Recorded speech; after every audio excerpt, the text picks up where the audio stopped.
पहला प्रश्न है, सोहन गांव का मकान देख रहा है। इस वाक्य में क्रिया शब्द कौन सा है? तो सोहन गांव का मकान देख रहा है, तो यहाँ पर देखना जो है क्रिया है, तो देख रहा है, तो ऑप्शन सी हो जाएगा, देख रहा है। सोहन यहाँ पर संज्ञा है, गांव संज्ञा है और मकान भी संज्ञा है। अगला प्रश्न है, जिस शब्द से किसी काम का करना या होना समझा जाए उसे क्रिया कहते हैं, जैसे पढ़ना, लिखना, खाना, पीना, देखना इत्यादि। क्रिया विकारी शब्द है जो रूप, लिंग, वचन और कारक के अनुसार बदलते रहते हैं। क्रिया जो है लिंग, वचन और कारक के अनुसार बदलते रहते हैं। अगला प्रश्न है, जिन शब्दों से काम का करना या होना पाया जाए उसे क्या कहते हैं? तो क्रिया विशेषण कहते हैं, सर्वनाम कहते हैं, क्रिया कहते हैं या अपूर्ण क्रिया कहते हैं। तो जिन शब्दों से काम का करना या होना पाया जाता है उसे हम क्रिया कहते हैं। ये लिंग, वचन, कारक के अनुसार बदलते रहती है, विकारी शब्द है।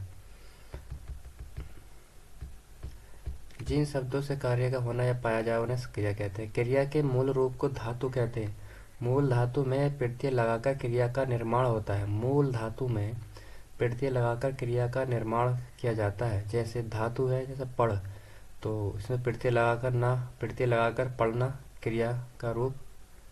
दौड़ जो एक धातु है और ना प्रत्यय लगा करके दौड़ना एक क्रिया बन गई है। अगला प्रश्न है, क्रिया के रूपांतरण को कहते हैं। तो क्रिया के रूपांतरण को क्या कहते हैं? विशेषण कहते हैं, सर्वनाम कहते हैं, वाच्य कहते हैं, कारक कहते हैं। तो क्रिया के रूपांतरण को वाच्य कहते हैं, ऑप्शन सी।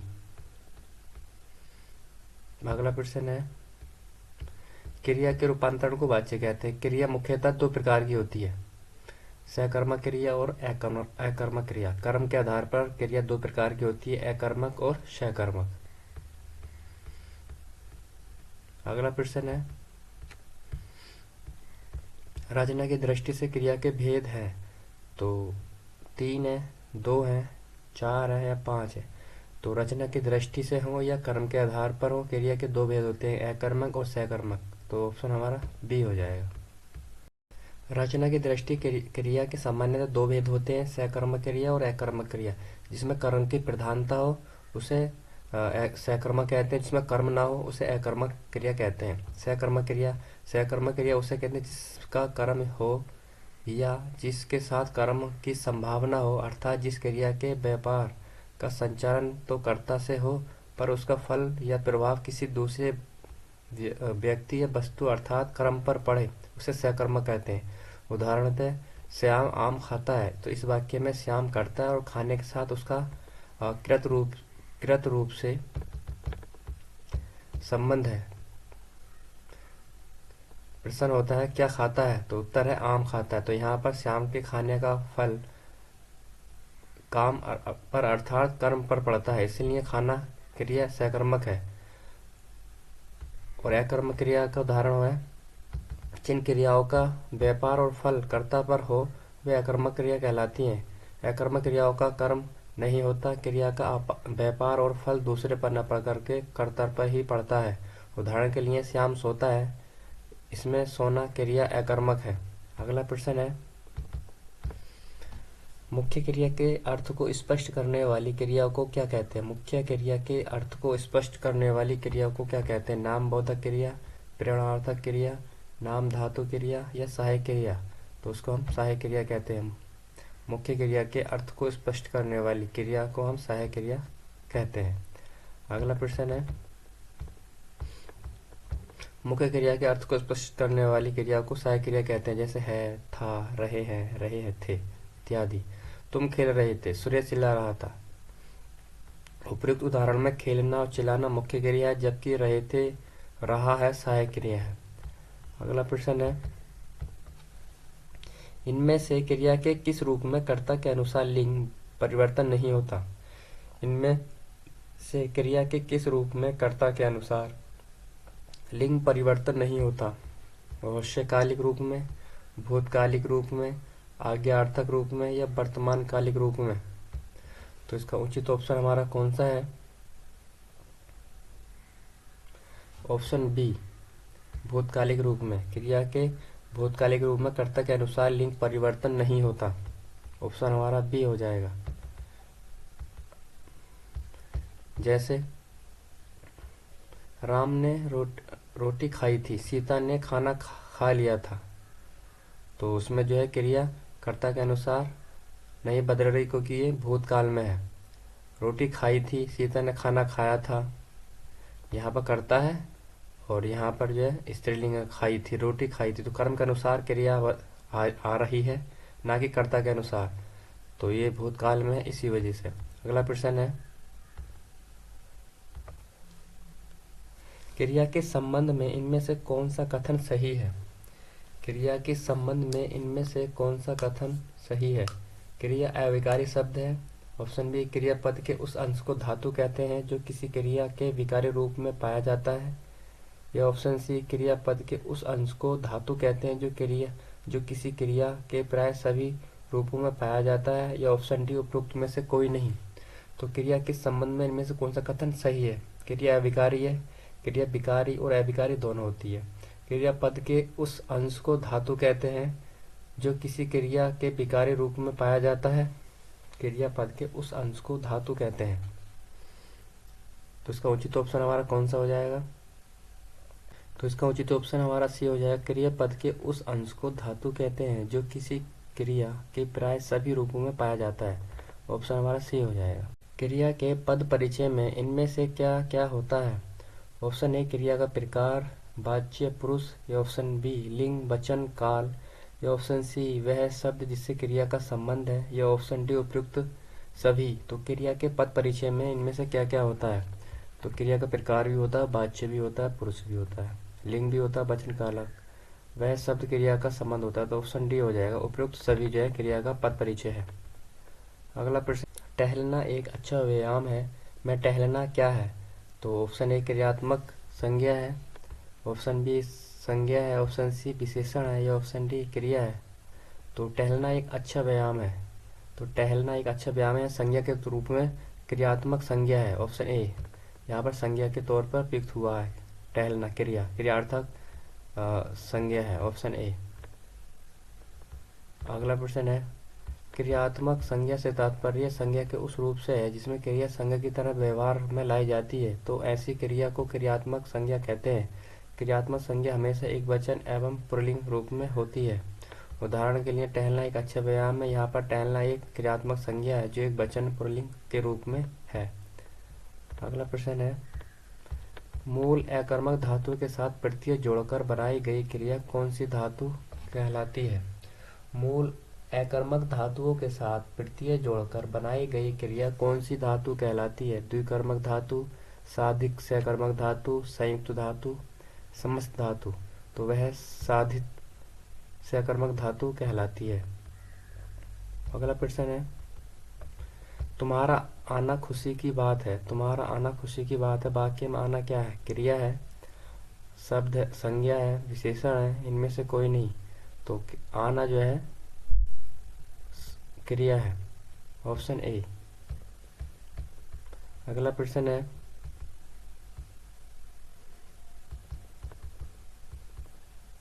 निम्नलिखित में सकर्मक क्रिया वाला वाक्य नहीं है। तो वह वाक्य पहचानना है जिसमें सकर्मक क्रिया का प्रयोग नहीं हुआ। डाकिया पत्र लाया, तो पत्र लाया यहाँ पर पत्र कर्म है, डाकिया यहाँ पर संज्ञा है और लाया यहाँ पर क्रिया है। तो सीमा ने गाना गाया, गाना कर्म है, गाया क्रिया है, सीमा संज्ञा है। सिपाही ने चोर को पकड़ा, पकड़ना यहाँ पर क्रिया है, चोर यहाँ पर कर्म है, को विभक्ति भी है और सिपाही संज्ञा है। लड़का सोता है, तो सोना क्रिया है, अकर्मक, लड़का संज्ञा है। तो ऑप्शन हमारा डी हो जाएगा, लड़का सोता है। ये सकर्मक क्रिया वाला वाक्य नहीं है। निम्नलिखित में से किस वाक्य में अकर्मक क्रिया नहीं है? सूरज भान आता है। ऑप्शन बी सूरज खाती है। ऑप्शन सी राहुल काम करता है। ऑप्शन डी मोहन खाएगा। तो उसमें अकर्मक क्रिया नहीं है, यानी सकर्मक क्रिया को पहचानना है। तो राहुल काम करता है, काम यहाँ पर कर्म है, ऑप्शन सी। लेकिन संभावना जो है सूरज खाती है इसमें भी है, मोहन खाएगा इसमें भी है, इन दोनों में भी संभावना है सकर्मक की। लेकिन हमें ऑप्शन के अनुसार पहचानना है, जिसमें ज़्यादा स्पष्टता हो रही हो कर्म की वह उचित ऑप्शन लगाना है। तो राहुल काम करता है, तो इसमें सहकर्मक ये है ऑप्शन सी। अगला प्रश्न है, जिन क्रियाओं का व्यापार और फल कर्ता पर हो वे अकर्मक क्रिया कहलाती हैं, और जिन वाक्यों में कर्ता क्रिया का फल कर्म पर पड़ता हो वह सकर्मक क्रिया कहलाती है। अगला प्रश्न है, यह किस क्रिया के उदाहरण है? सुरेश ने फल खरीदे, राम ने रावण को मारा। तो फल यहाँ पर कर्म है, रावण भी यहाँ पर कर्म है, रावण को मारा। यहाँ पर क्रिया का जो प्रभाव पड़ रहा है वो रावण पर पड़ रहा है, और यहाँ पर फल खरीदे जा रहे हैं। तो ये सकर्मक क्रिया के उदाहरण है ऑप्शन डी। सकर्मक क्रिया, वाक्य में जिस क्रिया के प्रयोग में कर्म की प्रधानता होती है उसे सकर्मक क्रिया कहते हैं। अगला प्रश्न है, निम्नलिखित में से किस विकल्प में सकर्मक क्रिया का प्रयोग हुआ है? सिपाही तेज दौड़ता है, सिपाही युद्ध में लड़ता है, सिपाही चोर को पकड़ता है, सिपाही बहुत कम सोता है। तो सकर्मक प्रयोग हुआ है सकर्मक का, तो चोर यहाँ पर कर्म के रूप में प्रयोग हुआ है, तो ऑप्शन सी हो जाएगा। बाकी दौड़ना, लड़ना, सोना ये सब अकर्मक क्रिया के उदाहरण है। सिपाही चोर को पकड़ता है में सकर्मक क्रिया है। सकर्मक क्रिया उसे कहते हैं जिसका कर्म हो या जिसके साथ कर्म की संभावना हो, अर्थात जिस क्रिया के व्यापार या संचालन तो कर्ता से हो पर उसका फल या प्रभाव किसी दूसरे व्यक्ति या वस्तु अर्थात कर्म पर पड़े। जैसे श्याम आम खाता है, इसमें श्याम कर्ता और खाने के साथ उसका कृत रूप से संबंध है। अगला प्रश्न है, राम सेब खाता है, इस वाक्य में क्रिया का कौन सा प्रकार है? पूर्वकालिक क्रिया, सकर्मक, अकर्मक या अनेकार्थक क्रिया? तो इसका उचित ऑप्शन हमारा सकर्मक क्रिया। यहाँ पर खा रहा है राम सेब, तो यहाँ पर क्रिया का प्रभाव सेब पर पड़ रहा है, तो ऑप्शन हमारा बी हो जाएगा। जिस क्रिया का फल कर्ता पर न पड़कर कर्म पर पड़े उसे कौन सी क्रिया कहते हैं? सकर्मक क्रिया कहते हैं, अकर्मक, पूर्वकालिक क्रिया या प्रेरणार्थक क्रिया? तो वह सकर्मक क्रिया कहते हैं। क्रिया का प्रभाव जो है कर्म पर पड़े तो वह सकर्मक क्रिया के अंतर्गत आता है। अगला प्रश्न है, मोहन किताब पढ़ता है, इस वाक्य में क्रिया का कौन सा प्रकार है? मोहन किताब पढ़ता है, तो पूर्वकालिक है, सकर्मक है, अनेकार्थक क्रिया है, यह अकर्मक क्रिया है। मोहन किताब पढ़ता है, तो ऑप्शन हमारा बी हो जाएगा सकर्मक क्रिया।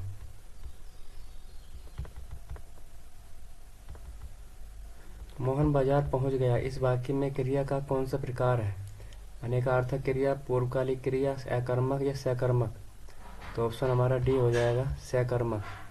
पहुंच गया बाजार, ऑप्शन हमारा डी हो जाएगा। अगला प्रश्न है, सीता गाना गा रही है, इस वाक्य में क्रिया का कौन सा प्रकार है? पूर्वकालिक है, अकर्मक है, अनेकार्थक क्रिया है, सकर्मक है? तो गाना गा रही है, तो गाना यहाँ पर कर्म है, तो यहाँ पर सकर्मक क्रिया है। अगला प्रश्न है, इनमें से सकर्मक क्रिया कौन सा है?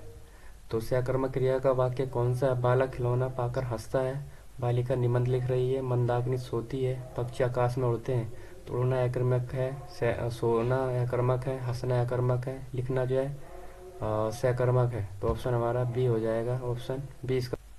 श्याम बाजार जा रहा है, इस वाक्य में क्रिया का कौन सा प्रकार है? पूर्वकालिक है, अकर्मक है, सकर्मक क्रिया है या अनेकार्थक क्रिया है?